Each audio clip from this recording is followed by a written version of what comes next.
ऐसे भी लोग हैं जिन्हें लगता है कि इन्वेस्टमेंट करने की कोई ज़रूरत ही नहीं है, क्या फ़र्क पड़ता है इन्वेस्टमेंट से, हम इन्वेस्टमेंट करके क्या ही कर लेंगे।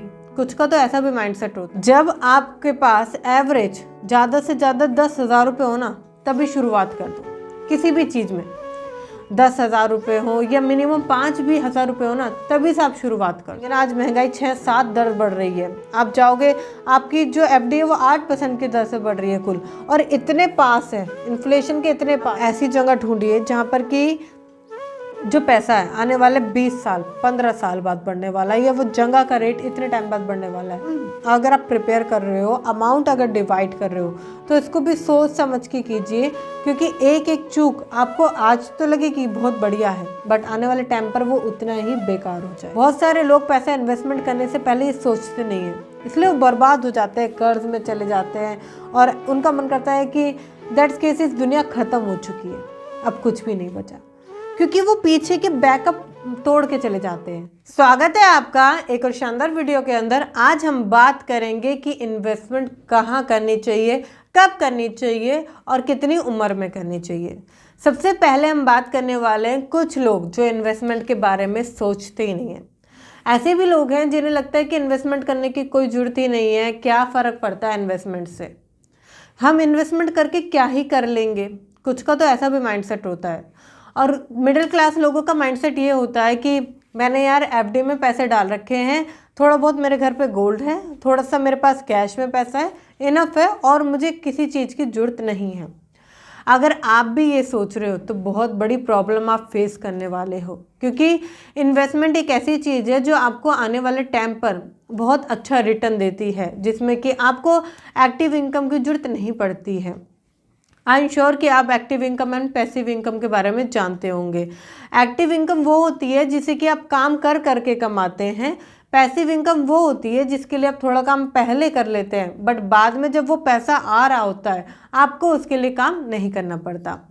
तो ये जो इन्वेस्टमेंट एंड रिटर्न्स है ना, ये आपको पैसिव इनकम का काम करती है। साथ ही साथ जब आप उसे सेल्ड आउट करते हो, या उसे जब उस टाइम पर आप देखोगे कि मेरे पास इतना एसेट है, तो वो ज़्यादा फायदेमंद होता है।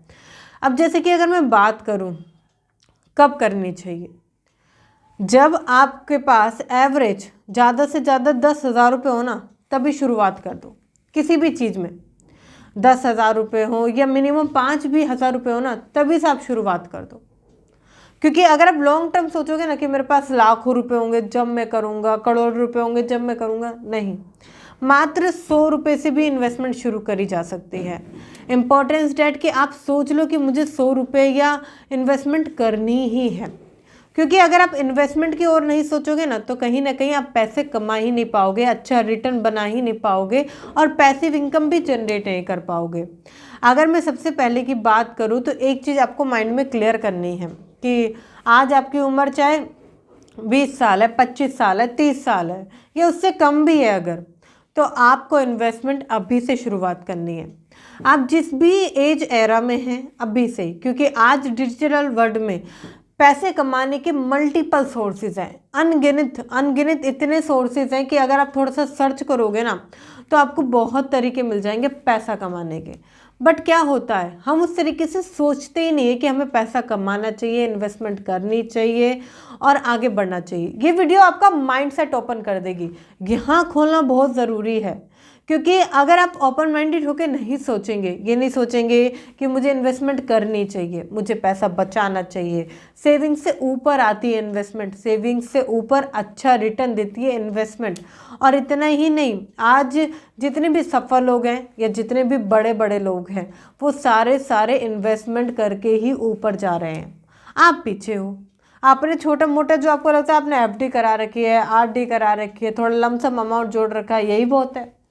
ये इन्वेस्टमेंट नहीं है, क्योंकि जब आप महंगाई के पास तक पहुंच जाएंगे ना, आज महंगाई 6-7 दर बढ़ रही है, आप जाओगे आपकी जो एफडी है वो 8% की दर से बढ़ रही है कुल, और इतने पास है इन्फ्लेशन के, इतने पास है। आप खुद सोचो कि किस तरीके से आपका पैसा ग्रो करेगा। उल्टा आप पैसा खराब कर रहे हो, बढ़ा नहीं रहे हो, आप उस पैसे को खराब कर रहे हो। कुछ लोग ये सोचते हैं कि मैम अभी मेरी उम्र 20 साल है, मुझे क्या ज़रूरत है इन्वेस्टमेंट करने की, अभी कोई ज़रूरत नहीं है। अगर आप अभी से इन्वेस्टमेंट शुरू करोगे ना, और जितने लॉन्ग टर्म के लिए समय के लिए करोगे उतना बेनिफिट है, क्योंकि इन्वेस्टमेंट कभी इमीडिएट आपको प्रॉफिट नहीं देती, इमीडिएट आपको रिटर्न्स नहीं देती, इमीडिएट सपोर्ट नहीं करती, वो करती है लॉन्ग टर्म में, क्योंकि उसको चाहिए इन्वेस्टमेंट प्लस टाइम, जिससे कि वो अच्छा रिटर्न बना सके। इसलिए कभी भी आपको लगे ना कि बाद में करना चाहिए, तो हमेशा ध्यान रखिए कि उसको भी टाइम चाहिए, और ये टाइम जब भी आप बना सकते हैं या जब भी उसको दे सकते हैं जब आप शुरू से जल्दी से इन्वेस्टमेंट करना स्टार्ट करें। ये बहुत ही कमाल की वीडियो होने वाली है आपके लिए, तो मिस ना करें। ऐसे ही वीडियो देखते रहने के लिए अभी सब्सक्राइब करें और बेल आइकन को हिट कर दें, जिससे कि आप भूलें ना, राइट। बात करते हैं, सबसे पहले हम बात करेंगे सिक्योर की। देखिए, इन्वेस्टमेंट करने से पहले आपको सिक्योर होना बहुत ज़रूरी है। कुछ भी आप करने जा रहे हैं, कोई भी चीज़ आप बढ़ने जा रहे हैं, पैसे को बढ़ाने अगर आप जा रहे हो, तो सेफ एंड सिक्योर होना थोड़ा ज़रूरी हो जाता है। जैसे कि आप जब वो बड़ी अमाउंट इन्वेस्टमेंट कर दोगे जो कि लॉन्ग टर्म के लिए बढ़ने वाली है, तो अभी शॉर्ट टर्म के लिए भी तो आपको पैसा चाहिए होगा, उसका क्या। अभी शॉर्ट टर्म के लिए भी तो आपको पैसा चाहिए, ज़रूरत है आपकी, अभी आप जी रहे हो लाइफ स्टाइल में, तो इसके लिए थोड़ा सा सिक्योर की अगर मैं बात करूं, तो अगर आपके पास गोल्ड नहीं है तो सबसे पहले गोल्ड में जाएं। देखिए, डिजिटल हो या फिजिकल हो, गोल्ड में जाना सेफ एंड सिक्योर सबसे बढ़िया होता है, क्योंकि वो बढ़ता है।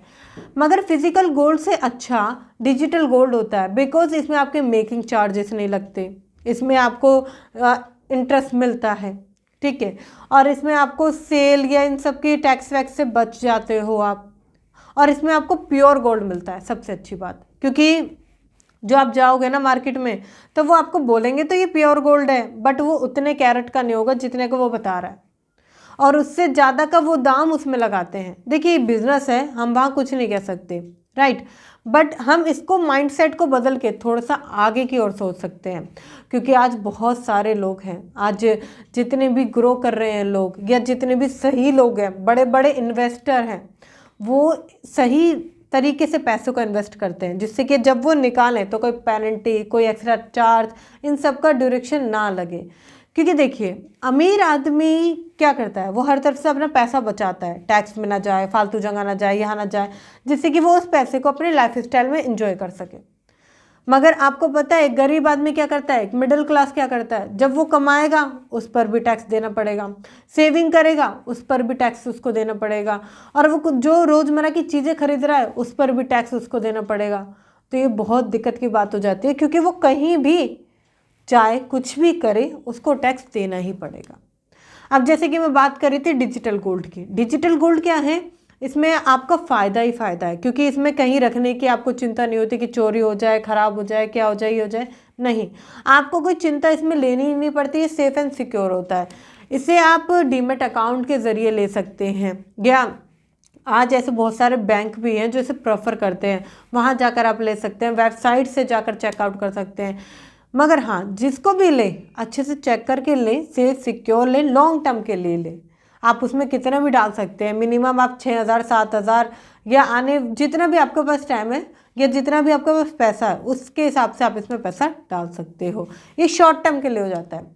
साथ ही साथ अगर मैं दूसरे सिनेरियो की बात करूँ तो उसमें आता है आपका एफडी। जी हाँ, मैं एफडी को भी कहती हूँ क्योंकि वो सिक्योर में आ जाती है, मगर लॉन्ग टर्म के लिए या एक अच्छा इन्वेस्टमेंट या एक अच्छा प्लान नहीं, वो शॉर्ट टर्म के लिए है कि अगर इमरजेंसी में, क्योंकि आप जानते हैं बैंक में 4 से 5% मिलता है, जो कि ऑलमोस्ट ख़राब है, पैसा बर्बाद हो रहा है, बिल्कुल जीरो जा रहा है, ठीक है। दूसरी तरफ 8% का इंटरेस्ट मिल रहा है। अब 8% के इंटरेस्ट में थोड़ा बहुत तो बढ़ता रहेगा, बट ये शॉर्ट टर्म के लिए है, इसको लॉन्ग टर्म गोल मान के मत चलिएगा, क्योंकि शॉर्ट टर्म चलते हैं ना तो ये रहता है कि माइंडसेट इतना हो गया ना एफडी में, सपोज एफडी में आपकी अमाउंट है 10 10 10 करके आपने 5 एफडी बनाई 10-10 हज़ार की, 50,000 रुपये हो गए। एक बार ये पैसा जुड़ गया, साथ ही साथ आपके कुछ और एसेट इस साइड में हो गए, तो इस 50,000 रुपये को निकाल कर भी आप इन्वेस्ट कर सकते हो, ये फ़ायदा होता है। इसलिए स्टार्टिंग में आप एफडी आरडी की तरफ जा सकते हैं। देखिए, कभी भी बैंक में पैसा मत रखिए, जनरली आप अपना पैसा बर्बाद कर रहे हो, चाहे वो 35,000 हो या 40,000 हो, 50,000 हो, 1 लाख हो, 50 लाख हो, कितना भी हो, बैंक में पैसा सिर्फ बर्बाद हो रहा है। आप उसे बर्बाद होने के लिए क्यों छोड़ रहे हो, इसलिए उसे बर्बाद मत करो। उसे देखो कि किस तरीके से मैं इन्वेस्ट कर सकता हूँ, किन किन तरीके हैं। आज मार्केट में जाओ, देखो, पढ़ो, जिससे कि आप उसे सही तरीके से इन्वेस्ट कर पाओ। फिर आता है आपका जो आता है, अगर मैं बात करूँ रूल ऑफ 72 रूल क्या है, जैसे कि आपको एफडी पर 8% का ब्याज मिल रहा है, ठीक है, 8% की दर से आपका पैसा बढ़ रहा है। तो आप अगर 72 को 8 से डिवाइड करोगे तो 9 ईयर्स आता है। मतलब कि जो आप आज अमाउंट डाल रहे हो ना, कुछ भी हो सकती है आपके हिसाब से, ठीक है, 10,000 रुपये, 1,00,000 रुपये, जो भी अमाउंट आप डाल रहे हो वो 9 साल में बढ़ेगी। आप खुद सोचो कि 9 साल में डबल होगा वो पैसा, कितना टाइम लग रहा है। ये क्या है, ये रूल्स हैं जिसके ज़रिए आप पता लगा सकते हैं कि पैसा कितने ज़रिए से बढ़ रहा है, ठीक है। अगले रूल की अगर मैं बात करूँ तो वो आ जाता है 100 माइनस एज रूल। इसमें जो भी आपकी आज एज है, लाइक आपकी एज है आज 25 साल है, ठीक है, 100 में से आप 25 साल माइनस कर दीजिए, 75 बचता है।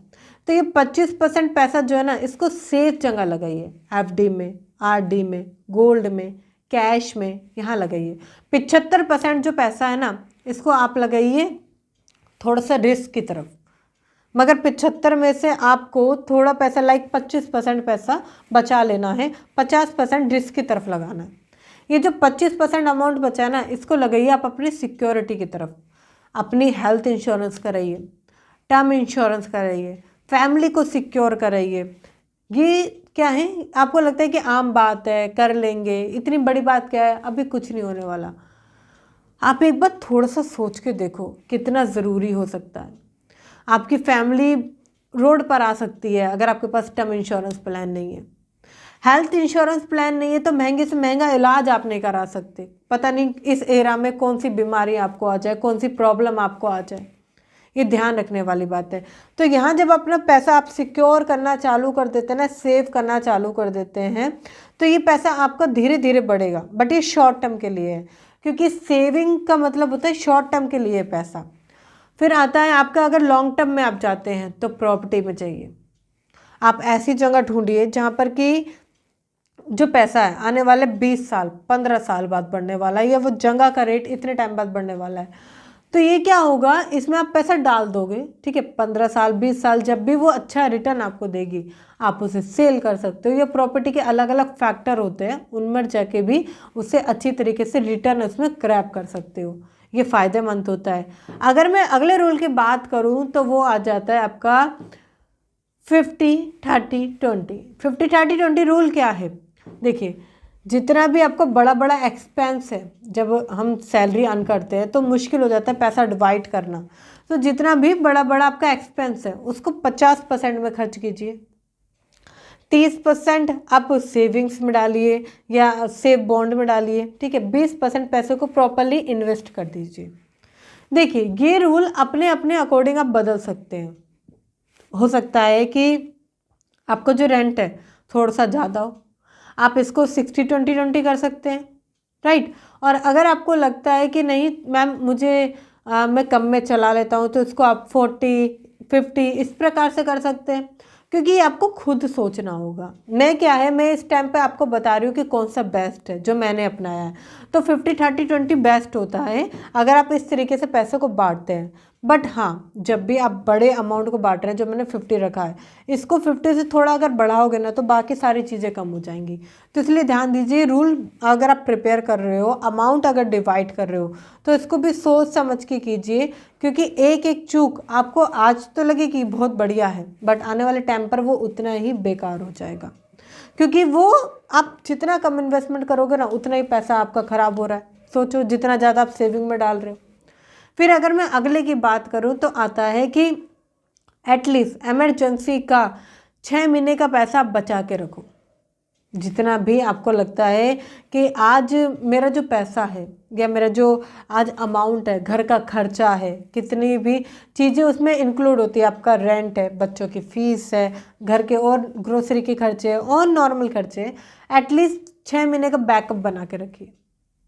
क्योंकि इससे क्या है, अगर आप कोई बिजनेस में इन्वेस्टमेंट करोगे, उसमें लॉस हो गया तो 6 महीने के लिए सर्वाइव आपकी फैमिली आराम से कर सकती है। आपको भी बैकअप पॉइंट मिल जाएगा 2 से 3 महीने का, जिसमें कि आप बाकी चीज़ों को फुलफिल करके आगे बढ़ सकते हो। बहुत सारे लोग पैसा इन्वेस्टमेंट करने से पहले ये सोचते नहीं हैं, इसलिए वो बर्बाद हो जाते हैं, कर्ज में चले जाते हैं और उनका मन करता है कि दैट्स केस इस दुनिया ख़त्म हो चुकी है, अब कुछ भी नहीं बचा, क्योंकि वो पीछे के बैकअप तोड़ के चले जाते हैं। क्योंकि आप जब भी प्लान ए तैयार कर रहे हो तो बी ज़रूर तैयार करो, क्योंकि बैकअप प्लान बनाने में कोई दिक्कत नहीं है, अपने आप को सेफ एंड सिक्योर करने में कोई प्रॉब्लम नहीं है, क्योंकि इन्वेस्टमेंट बढ़िया तरीका है, बट उससे पीछे पीछे आप सिक्योर खुद को कर सकते हो, ये ज़रूरी होता है। फिर अगर मैं नेक्स्ट की बात करूँ तो आपका आ जाता है इंश्योरेंस। आप आज कुछ भी चीज़ अलाइव कर रहे हो, कोई भी चीज़ आपके पास है, उस पर इंश्योरेंस होना ज़रूरी होता है। जैसे कि आज आपका खुद का इंश्योरेंस, सबसे पहले खुद का इंश्योरेंस अगर आप करके रखते हैं तो कोई भी प्रॉब्लम आपके जाने के बाद एटलीस्ट फैमिली को नहीं आती है, तो ये ध्यान रखिए। इन्वेस्टमेंट के तरीके और भी हैं जानने के लिए, मगर सबसे पहले सिक्योरिटी जब प्लान हो जाती है ना, तो इन्वेस्टमेंट सेफ हो जाती है। जैसे कि अगर मैं इन्वेस्टमेंट की बात करूं, आप जा सकते हैं उन बिजनेसेस में जिनको कि पैसों की ज़रूरत होती है।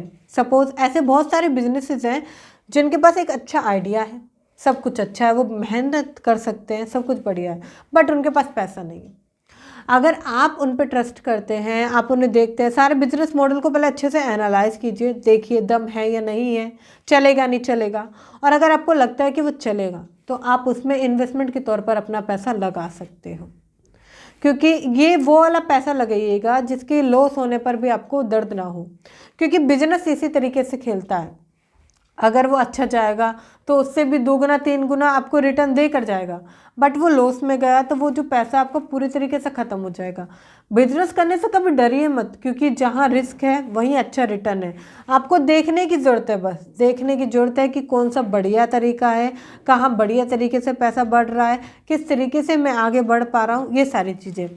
इन्वेस्टमेंट में आप कार इन्वेस्टमेंट में भी जा सकते हैं। बहुत सारे लोग कार को इसलिए बाय करते हैं लायबिलिटी के तौर पर कि मैं जाऊं घूमूं उसमें और दुनिया को शो ऑफ करूं, उस पर इंस्टॉलमेंट लेते हैं, बट आप जा सकते हैं उससे पैसा कमाने की ओर। जैसे कि अगर मैं बात करूं, आप अपनी कार को लगा सकते हैं ओला उबर में लगा सकते हैं, आप वहाँ लगा सकते हैं जहाँ पर कि जैसे लोग होते हैं कि कार बुक करके जाते हैं, तो वहाँ पर आपका क्या है, पैसा जो है वो उल्टा कमा कर देगा, जहाँ पैसा लगा रहे हो वो आपको कमा कर देगा रिटर्न में।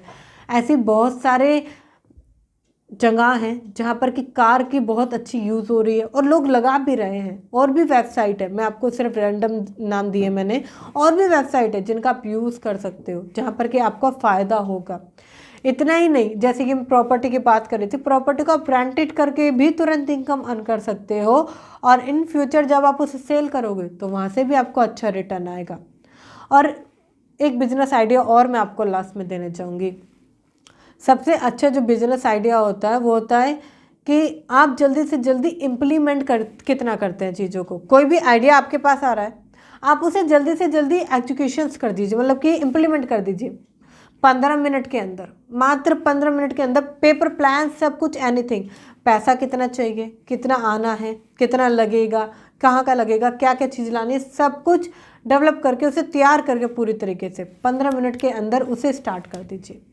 आप अगर इस तरीके से करोगे ना तो आप देखोगे कि बहुत सारे बिजनेस आप खड़े कर पा रहे हो। मगर हाँ, मेरा मतलब ये बिल्कुल नहीं है कि अगर आपको नॉलेज ना हो उसके बारे में, हाँ, और समझदारी ना हो और आप पैसा लगा दो, नहीं। अगर आपको उसके बारे में बिल्कुल नॉलेज नहीं है तो अच्छे से नॉलेज गेन कीजिए, चाहे वो आपको 1 महीना लगे, 2 महीना लगे, 6 महीना लगे, साल भर लगे, अच्छे से सोच समझ के उसको कीजिए, बट उसको ज़्यादा डिले मत कीजिए। मेरा कहने का मतलब है, कुछ लोग बिजनेस या इन्वेस्टमेंट इसलिए नहीं करते, उन्हें लगता है कि बहुत टाइम देना पड़ेगा, बहुत समझदारी चाहिए, बहुत पैसा चाहिए। नहीं, अगर आप ये बहुत बहुत करते रहोगे ना तो बहुत सारा टाइम चला जाएगा और आप वहीं खड़े रह जाओगे। आई होप आपको ये वीडियो अच्छी लगी होगी। अगर आपको ये वीडियो अच्छी लगी है तो चैनल को सब्सक्राइब करके जाएं, बेल आइकन को हिट कर दें और वीडियो को लाइक कर दें, शेयर करें उनके साथ जो कहीं ना कहीं इन्वेस्टमेंट को लेकर कंफ्यूज हैं। मिलते हैं फिर किसी वीडियो में।